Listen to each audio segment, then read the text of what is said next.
Qué alegría darte la bienvenida una vez más a esta experiencia de escuchar la voz de Dios a través de las Escrituras y hacerlo a través de una aplicación tan creativa como esta, la audiobiblia dramatizada, que te sumerge en la historia como ninguna otra Biblia. Yo lo estoy disfrutando un montón. Vamos a continuar nuestra lectura. Hoy leerás el Salmo número 8. Es uno de mis salmos favoritos. Es un salmo que habla acerca de la grandeza de Dios. Habla acerca del poderío de nuestro Creador. De quién es Él, el Creador del cosmos. Pero que, además de ser el gran Dios, es un Dios que tiene un gran corazón, que ama a su creación, que ama a la humanidad. Y aun siendo tan pequeños, tan insignificantes, en medio de una creación tan vasta como el universo, este salmo nos recuerda que somos importantes para el Creador.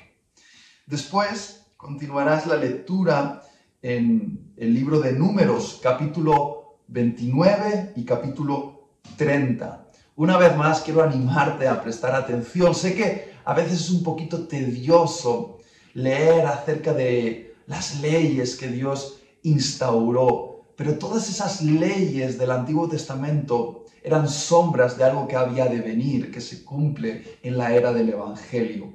Aquí descubrirás acerca de la importancia de las ofrendas en los días sagrados y de los votos y las promesas que el pueblo podía hacer a su Dios. Y quiero invitarte a que consideres esta invitación que Dios te hace, a hacer voto y promesa con Él. Después continuaremos la lectura en el Evangelio de Lucas, capítulo 20, del versículo 1 al 40. Aquí, una vez más, Jesús entra en conflicto con los religiosos, los escribas, los fariseos y los saduceos. Jesús los provoca a través de una parábola dirigida a ellos, que hablaba sobre los agricultores malvados. Y los fariseos se dieron cuenta de que Jesús era peligroso, que Jesús estaba haciendo temblar el orden establecido por ellos, que era un orden de control y poder, que estaba llevando al pueblo al desastre. Y Jesús que venía a revelar el corazón del Padre, estaba siendo amenazado por estos religiosos que una tras otra vez, lo vas a leer, estaban poniéndole a prueba para meterle en problemas. Pero Jesús conocía sus corazones. Jesús no podía ser engañado. Y Jesús confronta una y otra vez a estos hombres religiosos y destruye sus maquinaciones. Y quiero dejar claro algo. A Jesús no lo llevaron a la cruz los fariseos. Jesús se entregó. Jesús no era una víctima. Jesús se entregó como sacrificio. Y espero que puedas abrir una vez más tu corazón, porque Dios quiere hablarte. El libro de Salmos, capítulo 8. Oh Señor, Señor nuestro, tu majestuoso nombre llena la tierra. Tu gloria es más alta que los cielos. A los niños y a los bebés les has enseñado a hablar de tu fuerza. Así silencias a tus enemigos y a todos los que se te oponen. Cuando miro el cielo de noche y veo la obra de tus dedos, la luna y las estrellas que pusiste en su lugar, me pregunto, ¿qué son los simples mortales para que pienses en ellos? Los seres humanos para que de ellos te ocupes. Sin embargo, los hiciste un poco menor que Dios y los coronaste de gloria y honor. Los pusiste a cargo de todo lo que creaste y sometiste todas las cosas bajo su autoridad. Los rebaños y las manadas y todos los animales salvajes, las aves del cielo, los peces del mar y todo lo que nada por las corrientes oceánicas. Oh Señor, Señor nuestro, tu majestuoso nombre llena la tierra.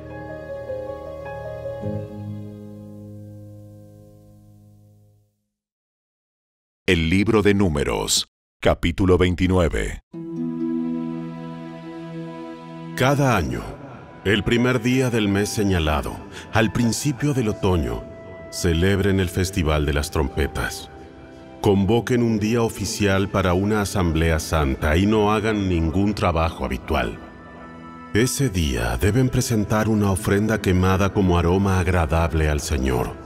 Un becerro, un carnero y 7 corderos de un año, todos sin defecto. Estas deben ser acompañadas de las ofrendas de grano de harina selecta, humedecidas con aceite de oliva. 6 litros con el becerro, 4 litros con el carnero y 2 litros con cada uno de los 7 corderos. Además, sacrifiquen un chivo como ofrenda por el pecado, para purificarse y hacerse justos ante el Señor. Estos sacrificios especiales, junto con sus ofrendas obligatorias de grano y las ofrendas líquidas, son además de las ofrendas quemadas habituales, mensuales y diarias. Se las presenta como ofrenda especial al Señor, un aroma agradable a Él. 10 días después, el 10º día del mismo mes, convoquen otra asamblea santa. Ese día, el día del perdón, el pueblo no debe comer ni hacer ningún trabajo habitual. Deberán presentar una ofrenda quemada como aroma agradable al Señor. Un becerro, un carnero y 7 corderos de un año, todos sin defecto. Estas ofrendas deben ser acompañadas por las ofrendas obligatorias de grano de harina selecta humedecidas con aceite de oliva. 6 litros de harina selecta con el becerro, 4 litros de harina selecta con el carnero y 2 litros de harina selecta con cada uno de los 7 corderos. Sacrifiquen también un chivo como ofrenda por el pecado. Esta es además de la ofrenda por el pecado para el perdón y además de la ofrenda quemada diaria habitual, junto con su ofrenda de grano y sus correspondientes ofrendas líquidas. 5 días después, el día 15 del mismo mes, convoquen otra asamblea santa de todo el pueblo y ese día no hagan ningún trabajo habitual. Ese día es el comienzo del Festival de las Enramadas, un festival de 7 días al Señor. El primer día del festival presenten, como ofrenda especial, una ofrenda quemada como aroma agradable al Señor. 13 becerros, 2 carneros y 14 corderos de un año, todos sin defecto. Cada una de estas ofrendas deben ser acompañadas por una ofrenda de grano de harina selecta, humedecida con aceite de oliva. 6 litros para cada uno de los 13 becerros, 4 litros para cada uno de los 2 carneros, y 2 litros para cada uno de los 14 corderos. También sacrifiquen un chivo como ofrenda por el pecado, además de la ofrenda quemada habitual, con su correspondiente ofrenda de grano y ofrenda líquida. El segundo día de este festival de 7 días, sacrifiquen 12 becerros, 2 carneros y 14 corderos de un año, todos sin defecto. Cada una de estas ofrendas de becerros, carneros y corderos deben ser acompañadas por su ofrenda obligatoria de grano y su ofrenda líquida. También sacrifiquen un chivo como ofrenda por el pecado, además de la ofrenda quemada habitual con su correspondiente ofrenda de grano y ofrenda líquida. El tercer día del festival, sacrifiquen 11 becerros, 2 carneros y 14 corderos de un año, todos sin defecto. Cada una de estas ofrendas de becerros, carneros y corderos deben ser acompañadas por su ofrenda obligatoria de grano y su ofrenda líquida. También sacrifiquen un chivo como ofrenda por el pecado, además de la ofrenda quemada habitual con su correspondiente ofrenda de grano y ofrenda líquida. El cuarto día del festival, Sacrifiquen 10 becerros, 2 carneros y 14 corderos de un año, todos sin defecto. Cada una de estas ofrendas de becerros, carneros y corderos deben ser acompañadas por su ofrenda obligatoria de grano y su ofrenda líquida. También sacrifiquen un chivo como ofrenda por el pecado, además de la ofrenda quemada habitual, con su correspondiente ofrenda de grano y ofrenda líquida. El quinto día del festival, sacrifiquen 9 becerros, 2 carneros y 14 corderos de un año, todos sin defecto. Cada una de estas ofrendas de becerros, carneros y corderos deben ser acompañadas por su ofrenda obligatoria de grano y su ofrenda líquida. También sacrifiquen un chivo como ofrenda por el pecado, además de la ofrenda quemada habitual, con su correspondiente ofrenda de grano y ofrenda líquida. El sexto día del festival, sacrifiquen 8 becerros, 2 carneros y 14 corderos de un año, todos sin defecto. Cada una de estas ofrendas de becerros, carneros y corderos deben ser acompañadas por su ofrenda obligatoria de grano y su ofrenda líquida. También sacrifiquen un chivo como ofrenda por el pecado, además de la ofrenda quemada habitual con su correspondiente ofrenda de grano y ofrenda líquida. El séptimo día del festival, sacrifiquen 7 becerros, 2 carneros y 14 corderos de un año, todos sin defecto. Cada una de estas ofrendas de becerros, carneros y corderos deben ser acompañadas por su ofrenda obligatoria de grano y su ofrenda líquida. También sacrifiquen un chivo como ofrenda por el pecado, además de la ofrenda quemada habitual con su correspondiente ofrenda de grano y ofrenda líquida. El octavo día del festival, proclamen otro día santo. No hagan ningún trabajo habitual en ese día. Presenten una ofrenda quemada como ofrenda especial, un aroma agradable al Señor, de un becerro, un carnero y 7 corderos de un año, todos sin defecto. Cada una de estas ofrendas deben ser acompañadas por su ofrenda obligatoria de grano y su ofrenda líquida. También sacrifiquen un chivo como ofrenda por el pecado, además de la ofrenda quemada habitual con su correspondiente ofrenda de grano y ofrenda líquida. Presenten estas ofrendas al Señor durante sus festivales anuales. Estas ofrendas son además de los sacrificios y las ofrendas que presentan en relación con votos o como ofrendas voluntarias, ofrendas quemadas, ofrendas de grano, ofrendas líquidas u ofrendas de paz. Así que Moisés dio al pueblo de Israel todas estas instrucciones, tal como el Señor le había ordenado.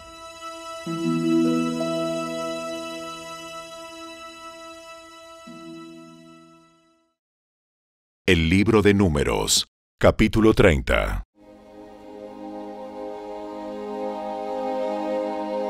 Moisés mandó llamar a los jefes de las tribus de Israel y les dijo: Esto es lo que el Señor ha ordenado. Un hombre que hace un voto al Señor o una promesa bajo juramento jamás deberá faltar a su palabra. Tiene que cumplir exactamente con lo que dijo que haría.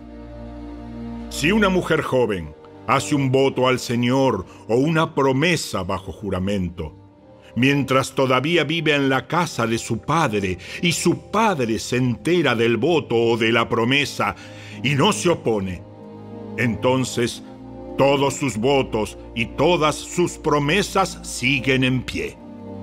Sin embargo, si su padre, el día que se entera, se niega a darle permiso para que cumpla el voto o la promesa, quedarán anulados todos sus votos y todas sus promesas. El Señor la perdonará, porque su padre no le permitió cumplirlos. Ahora bien, supongamos que una joven hace un voto o se compromete a sí misma al hacer una promesa impulsiva y luego se casa. Si su marido llega a saber de su voto o de su promesa y no se opone el día que se entera, sus votos y sus promesas siguen en pie. Sin embargo, Si su marido se niega a aceptar su voto o promesa impulsiva el día que se entera, sus compromisos quedarán anulados y el Señor la perdonará.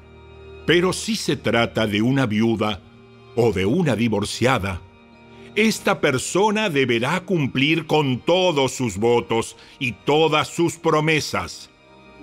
Ahora bien, supongamos que una mujer está casada y vive en casa de su esposo cuando ella hace un voto o se compromete a sí misma con una promesa. Si su marido se entera y no se opone, entonces su voto o su promesa sigue en pie. Pero si su marido se niega a aceptarlo el día que se entera, entonces su voto o su promesa quedará anulado y el Señor la perdonará. Su marido puede confirmar o anular todo voto o toda promesa que haya hecho para negarse a sí misma. Pero si no se opone el día que se entera, esto significa que está de acuerdo con todos sus votos y todas sus promesas. Si él espera más de un día y entonces intenta anular un voto o una promesa, él recibirá el castigo por la culpa de ella. Estas son las ordenanzas que el Señor le dio a Moisés acerca de las relaciones entre el hombre y su esposa y entre el padre y su hija joven que todavía vive en su casa.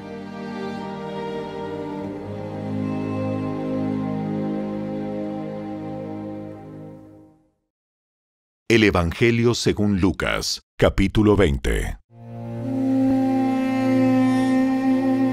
Cierto día, mientras Jesús enseñaba a la gente y predicaba la buena noticia en el templo, los principales sacerdotes, los maestros de la ley religiosa y los ancianos se le acercaron. ¿Con qué autoridad haces todas estas cosas? ¿Quién te dio el derecho? Primero, déjenme hacerles una pregunta. ¿La autoridad de Juan para bautizar provenía del cielo o era meramente humana? Ellos discutieron el asunto unos con otros. Si decimos que provenía del cielo, preguntará por qué nosotros no le creímos a Juan. Pero si decimos que era meramente humana, la gente nos apedreará, porque están convencidos de que Juan era un profeta. Entonces finalmente contestaron que no sabían. Entonces yo tampoco les diré con qué autoridad hago estas cosas. Jesús se dirigió nuevamente a la gente y les contó la siguiente historia. Un hombre plantó un viñedo, lo alquiló a unos agricultores arrendatarios y se mudó a vivir a otro país por varios años. Llegado el tiempo de la cosecha de la uva, envió a uno de sus siervos para recoger su parte de la cosecha. Pero los agricultores atacaron al siervo, le dieron una paliza y lo mandaron de regreso con las manos vacías. Así que el dueño envió a otro siervo, pero a este también lo insultaron, le dieron una paliza y lo despacharon con las manos vacías. Entonces envió a un tercer hombre, a quien lastimaron y echaron a patadas. ¿Qué haré?, se preguntó el dueño. Ya sé, enviaré a mi querido hijo. Sin duda a él lo respetarán. Sin embargo, cuando los agricultores vieron al hijo, se dijeron unos a otros: aquí viene el heredero de esta propiedad. Matémoslo y nos quedaremos con la propiedad. Entonces lo arrastraron fuera del viñedo y lo asesinaron. ¿Qué creen ustedes que hará con ellos el dueño del viñedo? Les diré, irá y matará a esos agricultores y alquilará el viñedo a otros. ¡Oh! ¡Qué terrible que suceda algo así! Jesús los miró y les dijo: Entonces, ¿a qué se refiere la siguiente escritura? La piedra que los constructores rechazaron ahora se ha convertido en la piedra principal. Todo el que tropiece con esa piedra se hará pedazos, y la piedra aplastará a quienes les caiga encima. Los maestros de la ley religiosa y principales sacerdotes querían arrestar a Jesús en ese mismo momento, porque se dieron cuenta de que contaba esa historia en contra de ellos, pues ellos eran los agricultores malvados, pero tenían miedo de la reacción de la gente.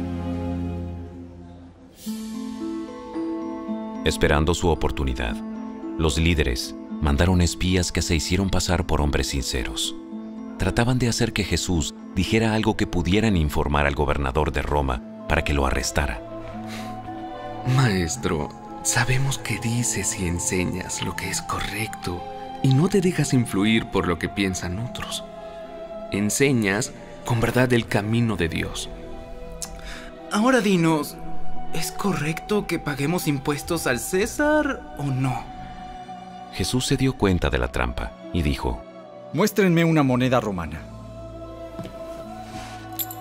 ¿A quién pertenecen la imagen y el título grabados en la moneda? Al César. Al César. Bien. Entonces, den al César lo que pertenece al César, y den a Dios lo que pertenece a Dios. Así que no pudieron atraparlo por lo que decía en público. En cambio, quedaron asombrados de su respuesta y se callaron.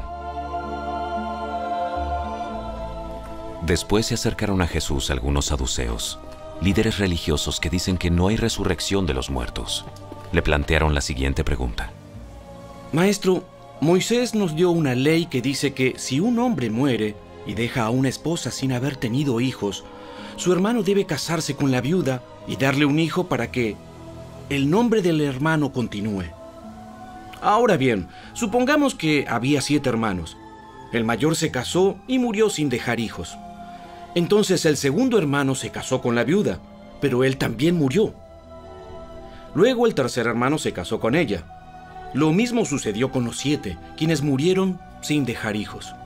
Por último, la mujer también murió. Entonces dinos, ¿de quién será esposa en la resurrección? Pues los 7 estuvieron casados con ella. Jesús respondió: El matrimonio es para las personas aquí, en la tierra. Pero en el mundo que vendrá, los que sean dignos de ser levantados de los muertos no se casarán, ni se darán en casamiento, ni volverán a morir. En este sentido, serán como ángeles. Ellos son hijos de Dios e hijos de la resurrección. Ahora bien, en cuanto a si los muertos resucitarán, hasta Moisés demostró esto cuando escribió acerca de la zarza que ardía. Mucho después de que Abraham, Isaac y Jacob murieron, él se refirió al Señor como el Dios de Abraham, el Dios de Isaac y el Dios de Jacob. Por lo tanto, Él es Dios de los que están vivos, no de los muertos, porque todos están vivos para Él. Bien dicho, maestro. Bien dicho, maestro. Comentaron algunos de los maestros de la ley religiosa que estaban allí. Y después, nadie se atrevió a hacerle más preguntas.